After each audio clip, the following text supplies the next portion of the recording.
Hello everyone. जब हम meditation के दौरान अपना ध्यान अंदर की ओर मोड़ते हैं तो अक्सर सूक्ष्म शारीरिक प्रतिक्रियाओं के बारे में अधिक जागरूक हो जाते हैं। कई लोगों के लिए ये झटके इलेक्ट्रिक करंट के रूप में होते हैं, पर हर किसी को मेडिटेशन के दौरान इस करंट का अनुभव नहीं हो सकता है। प्रत्येक व्यक्ति की यात्रा अद्वितीय होती है और मेडिटेशन के दौरान उत्पन्न होने वाली संवेदनाएं और एक्सपीरियंसेस बहुत भिन्न हो सकते हैं। मेडिटेशन के दौरान ऐसे इलेक्ट्रिक करंट का क्या कारण है, आज की कड़ी में हम यही जानने की कोशिश करेंगे। मेडिटेशन प्रैक्टिस हमें मन को शांत करने, अपने स्वयं से जुड़ने और चेतना की उच्च अवस्थाओं में जाने की अनुमति देता है। इलेक्ट्रिक झटका एक ऐसी अनुभूति है जो अक्सर डीप मेडिटेशन के दौरान अनुभव की जाती है।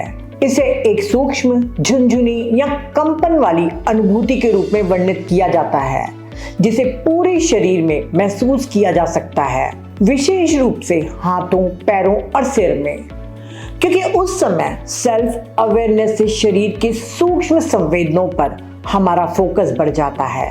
मेडिटेशन और इलेक्ट्रिक जर्क्स के बीच गहरा संबंध है।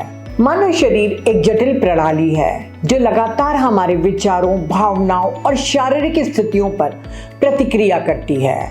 मानव शरीर बिजली उत्पन्न करता है जो उसके शरीर के माध्यम से प्रवाहित होती है। मानव शरीर का अपना मैग्नेटिक फील्ड भी होता है। प्रत्येक सेल लगभग 1.4 वोल्ट बिजली पैदा कर सकती है। शरीर की कुल 30 ट्रिलियन सेल्स की संख्या के कारण यह एक महत्वपूर्ण मात्रा में बिजली उत्पन्न करता है। आराम की अवस्था में मानव शरीर औसतन 100 वॉट बिजली पैदा कर सकता है, जो कि एक छोटे से प्रकाश बल्ब को जलाने के लिए पर्याप्त है। शरीर में चक्रा, एनर्जी सेंटर या ट्रांसफार्मर है। नाड़ियां यानी मेरिडियन विद्युत वायरिंग और नेटवर्क है। जब हम डीप मेडिटेशन की अवस्था में प्रवेश करते हैं तो हमारे विचार न्यूनतम हो जाते हैं और कॉस्मिक एनर्जी के विशाल सागर से ज्यादा ऊर्जा हमारे ब्रह्मरंध्र के माध्यम से हमारे भीतर 72,000 नाड़ियों में से प्रवाहित होने लगती है। ये इलेक्ट्रोमैग्नेटिक करंट्स हैं जो हमारे शरीर में प्रवाहित होती हैं। झटकों के दो मुख्य कारण हैं। पहला, मांसपेशियों में तनाव से मुक्ति। हम अक्सर इस गलतफहमी में जीते हैं कि तनाव और चिंता सिर्फ हमारे दिमाग में ही रहती है, जो कि गलत है।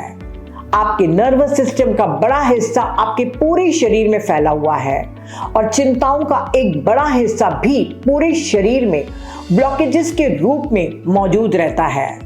जब साधक ध्यान में गहरी एकाग्रता प्राप्त करता है तो शरीर में एक शक्तिशाली विद्युत धारा उत्पन्न होती है। ये धारा विशेष रूप से हाथों, पैरों और रीढ़ की हड्डी में महसूस की जा सकती है। प्राणा एनर्जी का बढ़ा हुआ प्रवाह आगे बढ़ता है। इस मामले में कुछ एनर्जी चैनल्स में ब्लॉकेजेस से ये एनर्जी टकरा सकती है। जैसे जैसे अधिक मात्रा में ऊर्जा प्रवाहित होने लगती है, ये ब्लॉकेजेस को धक्का मारकर आगे बढ़ती है। तब झटके महसूस हो सकते हैं। ऐसा भी होता है कि कभी कभी ऊर्जा के तेज प्रवाह से शरीर अपने आप हिल सकता है या मुड़ सकता है या घूम सकता है, क्योंकि हमारे एनर्जी फील्ड में होने वाली हर चीज हमारे शरीर में प्रोजेक्ट होती है।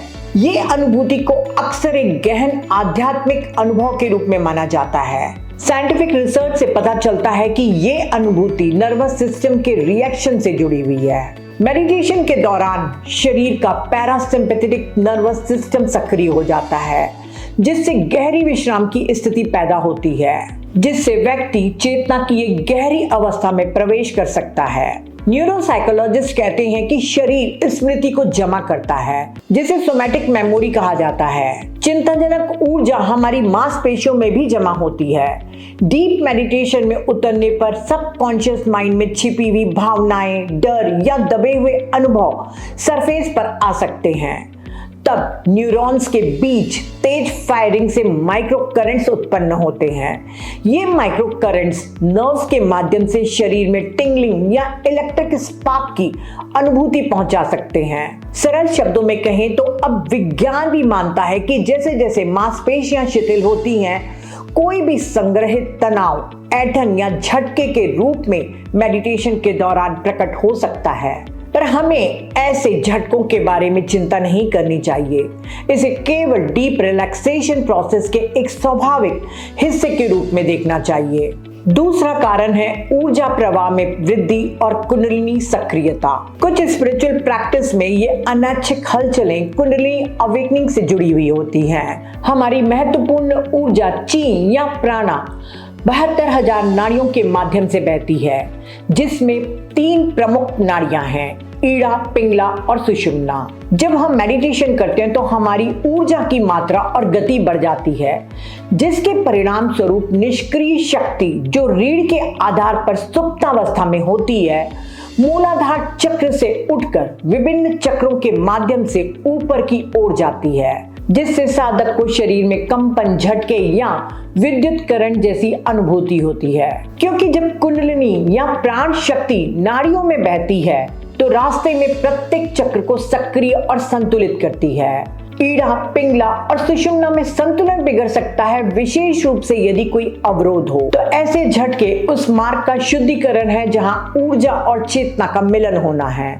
हमें ऐसे अनुभवों को अपने आध्यात्मिक विकास के हिस्से के रूप में अपनाना चाहिए। अगर आपको ऐसे झटके काफी लगते हैं और आप इनसे बचाव चाहते हैं तो मेडिटेशन से पहले हल्के व्यायाम या स्ट्रेचिंग या प्राणायाम, ब्राह्मरी, योग या ताई ची जैसे को शामिल कर सकते हैं, जिससे ऐसे झटकों की संभावना कम हो जाती है। और यदि ऐसे झटके आते हैं तो उन्हें आने दें, उन्हें देखें, उन्हें न रोकें।